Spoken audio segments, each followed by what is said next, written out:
90% ሴቶች በፍቅር የሚያብዱለት ወንድ 4 ባህሪያት።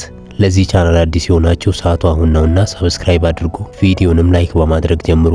አንደኛ፣ ወሲብ ላይ ጥሏት የሚሄድ የወሲብ ስሜቱን መቆጣጠር የሚችል ወንድ። ሴት ልጅ በእጅጉ ከምትደነግጥባቸው ሁኔታዎች አንዱና ዋነኛ ወንድ የወሲብ ስሜቱን መቆጣጠር ሲችል ነው። ለምሳሌ በአጋጣሚ ወሲብ የማድረግ ሁኔታዎች ቢመቻቹና ሴቷም ጭምር ዝግጁ ሆና ባለችበት ወቅት በዚያ የስሜት ግለት ውስጥ ሆኖ ወንዱ ይህንን አሁን ማድረግ አልፈልግም ብሎ ጥሏት ቢሄድ እመነኝች ሴት እድሜ ልኳን የማትረሳው ወንድ ነው። ተአምር ነው የሚሆንባት። ይህን ወንድ ለማግኘት የትም ትገባለች፣ የትኛውንም ዋጋ ትከፍላለች። በተፈጥሮም ሆነ በማህበራዊ አመለካከት ወንድ ልጅ የወሲብ ፍላጎት ሲነሳሳ በቀላሉ ይሸነፋል የሚል ሰፊ እምነት አለ።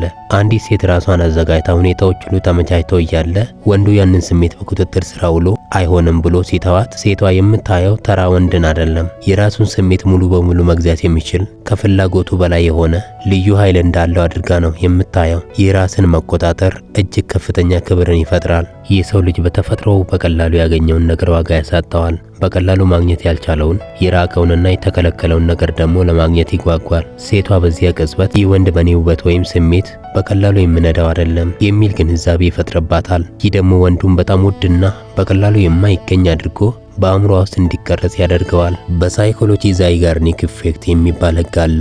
እሱም የሰው ልጅ አእምሮ ያልተቋጨ አጋማሽ ላይ የተቋረጡ ክስተቶችን መቼም አይረሳም።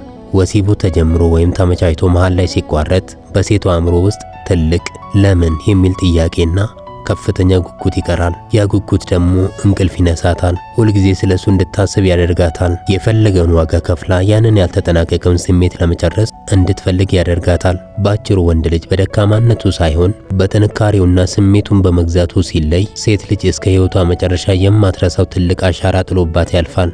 ሁለተኛ፣ ችላ የሚላት ወይም ትኩረት የማይሰጣት። ይህ የተለመደ አባባል ሊሆን ይችላል። ሐሳቡ ግን የሚገርም ነው። አዳምጠኝ። ይህ ማለት ለየትኛውም ቆንጆ ሴት ትኩረት የማይሰጥ፣ በሴቷ ውበት የማይዝረከረክ፣ እጅግ ጠንካራ፣ አይኖቹን መቆጣጠር የሚችል ወንድ ማለት ነው። ለምሳሌ በአንድ መስሪያ ቤት ውስጥ ብዙ ወንዶችና ሴቶች ይሰራሉ። እናም ወደዚህ ድርጅት አንዲት በጣም ቆንጆ የሆነች አዲስ ሴት ተቀጥራ ወደ ስራ ገበታዋ ስትመጣ 99 ወንዶች ያፈጡባታል። በውበቷ ይማረካሉ፣ ይደመማሉ። ሁሉም ወንድ ይቺን ሴት የራሱ ለማድረግ የማያደርገው ነገር አይኖርም። ነገር ግን ከነዚህ ወንዶች መሃል አንዱ ወንድ አዲሷን ሴት እሷ ወደ ቢሮ ስትገባ አንዴ ብቻ አይቷት በመቀጠልም ደጋግሞ እሷ ላይ ማፍተት ሳይጠበቅበት ትኩረቱን ስራው ላይ ቢያደርግ ይህቺ አዲሷ ሴት የምትማረከው እነዚያ በሚያፈጡባትና በአይኖቻቸው እኔን ምረጭኝ በሚሉ ወንዶች ሳይሆን ትኩረቱን ስራው ላይ ባደረገ ወንድ ነው። ከነዚህ ሁሉ ወንዶች ይሄ ሰው ለምን አላፈጠጠብኝም፣ ለምን ትኩረት አልሰጠኝም ብላ ግራ ትጋባለች። ቁንጅናዋንም መጠራጠር ትጀምራለች። የእሱን ትኩረት ለማግኘት እነዚያን ወንዶች ሁሉ ችላ ብላ እሷ ደግሞ ይህንን ወንድ ማሳደድ ትጀምራለች። አንዲት በጣም ቆንጆ ሴት በሄደችበት ሁሉ በወንዶች ማፍጠጥ፣ ማቆላመጥና ልዩ ትኩረት መስጠትን ለምደዋል። ለእሷ ይሄ የተለመደና አሰልቺ ነገር ነው። 99% ወንዶች እሷን ለማስደሰት ሲንቀጠቀጡ፣ የአንድ ወንድ ግን እንደ ማንኛውም ተራ ሰው አያት። በዚህ ጊዜ እሱ ከሌሎች ወንዶች ተለይቶ በልዩነቱ ጎልቶ ይወጣል። ሌሎች ወንዶች እሷን የማይደረሰባት ንግሥት ሲያደርጓት፣ እሱ ግን እኔ ከስራዬ በላይ ትልቅ ትኩረት የምሰጠው ነገር የለም የሚል መልእክት በአኳኋኑ እያስተላለፈላት ነው። ቆንጆ ሴቶች ውበታቸው በሰዎች ላይ የሚፈጥረውን ተጽዕኖ ያውቃሉ። ሁሉም ወንድ ሲያፈጥባት እኔ ቆንጆ ነኝ፣ ሁሉም ይፈልገኛል የሚለው እምነቷ ይረጋገጥላታል። የአንድ ወንድ ትኩረት ሲነፍጋት ግን በውስጧ ትልቅ ጥያቄ ይፈጠራል። ይህ ሰው ለምን አላየኝም? እንዴት በእኔ መማረክ አቃተው? ወይስ እሱ ከነዚህ ወንዶች የሚበልጥ ነገር ምን የተለየ ነገር አለው? የሚል ጥያቄ ኩራቷንና የሴትነት ስሜቷን ስለሚቀሰቅሰው የእሱን ማረጋገጫ ለማግኘት መጣር ትጀምራለች። ሴት ችላ ከምትባል ብትሞት ትመርጣለች። አንዲት ሴት በውበቷ የማይዝረከረክና አይኖቹን መቆጣጠር የሚችል ወንድ ስታይ በውስጧ የሚፈጠረው ትልቅ ግምት አለ። ይህ ወንድ ከኔ የተሻሉ ወይም በጣም ቆንጆ ሴቶችን አይቶ የጠገበ መሆን አለበት፣ ለዚህ ነው በኔ ውበት ያልደነገጠው ብላ ታስባለች። ይህ ደግሞ ወንዱን ሳታውቀው በጣም ከፍተኛ ደረጃ ያለው ወንድ አድርጋ እንድታየው ያደርጋታል። የሰው ልጅ በተፈጥሮ የሚሮጥለትን ነገር ትቶ የሚሸሸውን ወይም እምቢ የሚለውን ነገር ማሳደድ ይወዳል። ሌሎች ወንዶች ራሳቸውን በነፃ ሲያቀርቡላት ዋጋ ያጣሉ። የራሱን የገደበው ወንድ ግን እንደ ትልቅ ሽልማት ይቆጠራል። እሱን ማሸነፍና ትኩረቱን መሳብ ለሷ ትልቅ የስኬት ስሜት ስለሚሰጣት ሌሎቹን 99% ወንዶችን ትታ እሱን ማሳደድ ትጀምራለች። ሶስተኛ፣ ስሜቱን ለመናገር የማይፈራ። ለምሳሌ ሴቶች አንድ አስገራሚ ተፈጥሮ አላቸው። ቅልስልስ የሚል ወንድ፣ ጨዋ የሚመስል፣ ሃይማኖተኛ የሚመስል፣ በጣም መልካም ሰው የሚመስልን ወንድ ለቁም ነገር አይፈልጉትም፣ አይወዱትምም። በተቃራኒው ደግሞ ወድጄሻለሁ፣ ካንቺ ፍቅር ይዞኛል፣ ካንቺ ጋር ወሲብ ማድረግ እፈልጋለሁ የመሳሰሉ ጥያቄዎችንና ስሜቱን የማይደብቅ ግልጽና ነፃ ሆኖ የሚናገር ደፋር ወንድ ይወዳሉ። በወንዱ ጥያቄ ባይስማሙ እንኳን የዚህ ወንድ ግልጽነትና ነፃነት ይማርካቸዋል።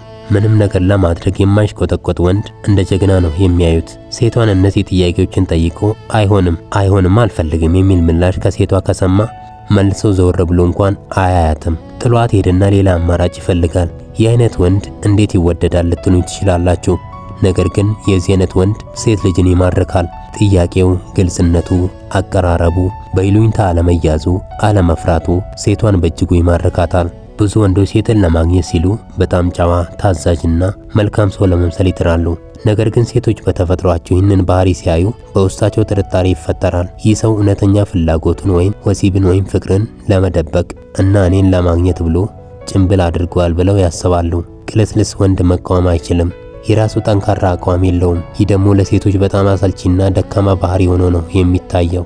አንድ ወንድ ፊት ለፊት ቆሞ ወድጄሻለሁ ወይም ደግሞ ካንቺ ጋር ወሲብ ማድረግ እፈልጋለሁ ብሎ ያለምንም መሽቆጥቆጥ ሲናገር ድርጊቱ በራሱ ትልቅ ወንድነትንና ጀግንነትን ያሳያል። ይህንንም የሚያደርግበት ምክንያት ውድቅ መደረግን ስለማይፈራ ነው። አብዛኛው ወንድ እምቢ ብትለኝስ፣ ብታሸማቀቀኝስ በሚል ፍርሃት ውስጥ ሆኖ ሲንቀጠቀጥ፣ ይህ ወንድ ግን ውጤቱን ሳይፈራ ፍላጎቱን ያሳውቃል። ይህ ፍርሃት አልባነቱ ሴቷን በከፍተኛ ሁኔታ ይማርካታል። በንግግሩ ባትስማማ እንኳን የድፍረቱ መጠንና በይሉኝታ አለመታሰሩ በውስጧ ትልቅ ክብርን ይፈጥራል።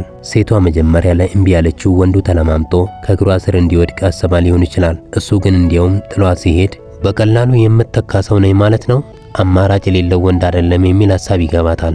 ይህ ደግሞ የጠፋውን ትኩረት ለመመለስ እሱን እንድታሳድደው ያደርጋታል። ማህበረሰቡ ያስቀመጠውን ይሄ አይባልም፣ ይሄ ነውር ነው የሚለውን አጥርጥሶ የራሱን እውነታ ብቻ የሚኖር ወንድ በተፈጥሮ መሪ ነው። የትኛውንም ዋጋ ለመክፈል የማይሽቆጠቆጥ ወንድ ሴቶች እንደ ጀግና እንዲያዩት ያደርጋቸዋል። ምክንያቱም የራሱን ስሜት የመግለጽ ነፃነት ያለው ሰው ነገ ህይወቱን የመምራትና የመጠበቅ አቅም እንዳለው በተዘዋዋሪ ያሳያል። ሴት ልጅን የሚማርካት ወንዱ ያቀረበው ጥያቄ ብቻ ሳይሆን ጥያቄውን ያቀረበበት ያለ ፍርሃት የመናገር ነፃነቱ፣ ድፍረቱና እምቢ ስትለው ፊቱን አዙሮ የመሄድ እልህኛ ክብሩ ነው።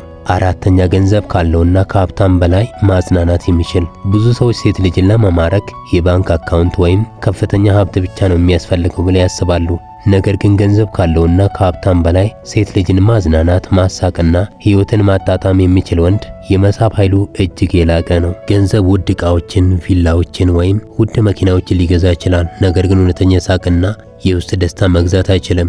አንድ ወንድ ሴት ልጅን ከልብ ማዝናናትና ማሳቅ ሲችል በአእምሮ ውስጥ ዶፓሚንና ኦክሲቶሲን የተባሉ የደስታና የፍቅር ሆርሞኖች እንዲፈሉ ያደርጋል። ሴቶች ከሱ ጋር በሚያሳልፉት ጊዜ ሁሉ ከፍተኛ የደስታ ስሜት ስለሚሰማቸው ያንን ስሜት ፍለጋ ሁል ጊዜ ወደሱ ለመምጣት ይፈልጋሉ። ለደስታቸው ምንጭ የሚሆንን ወንድ ከምንም በላይ አሳልፈው አይሰጡም። ብዙ ጊዜ በጣም ሀብታም የሆኑ ወንዶች በስራ በስብሰባና በገንዘብ ጭንቀት ውስጥ ስለሚሆኑ ህይወታቸው በጣም የተደጋገመና አሰልቺ ሊሆን ይችላል። ማዝናናት የሚችል ወንድ ግን የፈጠራ ችሎታ አለው። በቀላል ነገር ውስጥ ትልቅ ጨዋታና ደስታ መፍጠር ይችላል። የማይገመቱ አስደሳችና አዳዲስ ትዝታዎችን የመፍጠር ብቃቱ ሴቷ በህይወቷ ውስጥ የሚያገኛትን ጭንቀትና ድብርት ሁሉ እንድትረሳው ያደርጋታል። ሰዎችን ማዝናናትና ማጫወት መቻል የተራራቀ አእምሮ መገለጫ ነው። የትኛውም ቀልድ ወይም ጨዋታ በምን አይነት ሰዓት መነገር እንዳለበት ማወቅ፣ የሰዎችን ስሜት ማንበብና ከሁኔታዎች ጋር የመላመድ ከፍተኛ ስነ ልቦና ብልህነትን ይጠይቃል። ሴቶች ይህንን የወንድ ባህሪ ሲያዩ ይህ ሰው በየትኛውም ማህበራዊ ከባቢ ውስጥ ቢሆን በቀላሉ የማይገፋ ተጫዋችና በራስ መተማመን ያለው ወንድ ነው ብለው ስለሚረዱ በከፍተኛ ሁኔታ ይማረካሉ። ገንዘብ ያለው ወንድ ትኩረትን የሚሰጠው በውጫዊ ቁሳቁስ ነው። ቁሳቁስ ደግሞ በጊዜ ብዛት ይሰለቻል። እስካሁን ስለተከታተላችሁኝ አመሰግናለሁ። በድጋሚ ለዚህ ቻናል አዲስ የሆናችሁ ሰዓቱ አሁን ነውና ሰብስክራይብ አድርጉ፣ ቪዲዮንም ላይክ አድርጉ።